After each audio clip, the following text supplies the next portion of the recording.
در این کیس تیک اسکین یا پوست زخیمی که خیلی واید هست ناحیه نوک بینی و نواحی عرض استخوانی بینی، یک قوزی به چشم میاد که قوز کاذب ناشی از گود افتادگی ناحیه ریدیکس هست. جهت اینکه این وضعیت اصلاح بشه نیازمند بازسازی یک ساختاری با ارتفاع و طول کافی در ناحیه نوک بینی بودیم و زمانی که ما این ساختار رو اینجا بازسازی کنیم، اگر که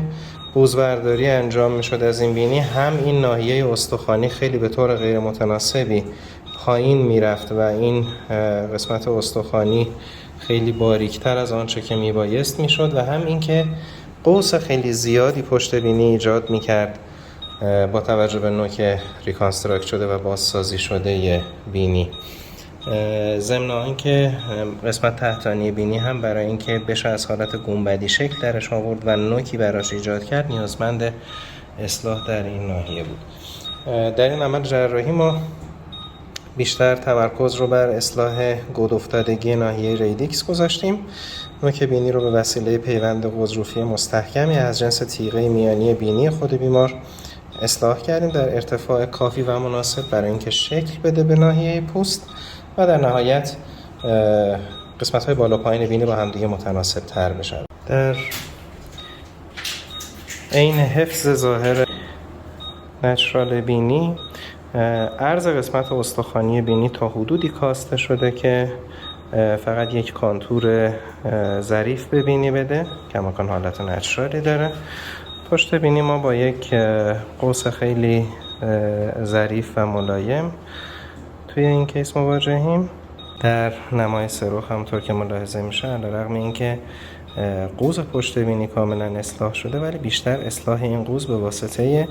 پر کردن ناحیه ریدیکس بینی بوده که علیرغم ایجاد یک قوس خیلی خفیف و ملایم پشت بینی ظاهر سرسری شکل ایجاد نکنه و در حقیقت قوز کاذب رو ببره. ما چیز زیادی از پشت بینی برداشت نکردیم در این کیس و همونطور که در این نما ملاحظه میشه، بینی تقریبا پشتش پشت قبلی خودش هست. نوک بینی از حالتی که خیلی بیشکل بوده در اومده، ولی نظاهر گردی داره، نظاهر خیلی پوینتی و تیزی داره. یک تنظیم ارتفاع با ناحیه ریدیکس توش انجام شده که با همدیگه یک قوس خیلی ملایم و خفیف بسازن پشت بینی.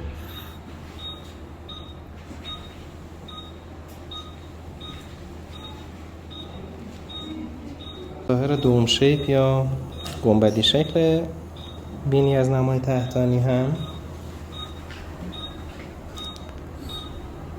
به طور کامل تغییر کرده. ما سوراخ‌های بینی رو، ورودی سوراخ‌های بینی رو حتی بزرگتر کردیم و این حالتی که خیلی مستعد کلاپس بوده رو با پیوند غضروف اصلاح کردیم، در عین اینکه نمای تحتانی بینی در حال حاضر ظریف‌تر و کوچکتر از قبل هست و شکل کلی نوک بینی حالت هرمی شکل‌تر و شکل‌دارتری نسبت به اون گنبد قبلی داره که توی نوک بینی دیده می‌شد.